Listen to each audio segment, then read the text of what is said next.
My name is Himanshu Saini and I'm the chef at Trèsind Studio in Dubai. We do a menu called Rising India. It is an experience where we take every guest to a small mini trip to India.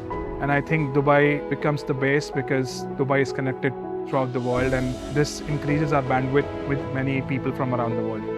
Good morning, Trèsind Studio. Good morning, chef. Good morning, sir. So I'm Gwendal Poullennec, the International Director of the Michelin Guide.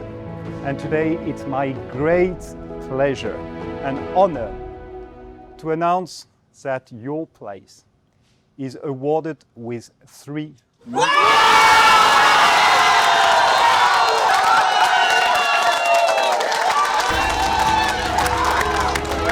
So today,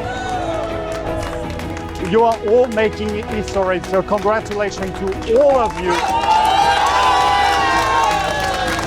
This is the first ever 3 Michelin star Indian restaurants in the world.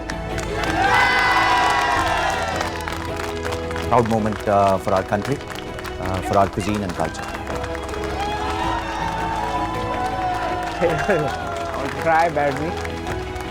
I know this can have really big impact for a lot of people who will take up the culinary education in India.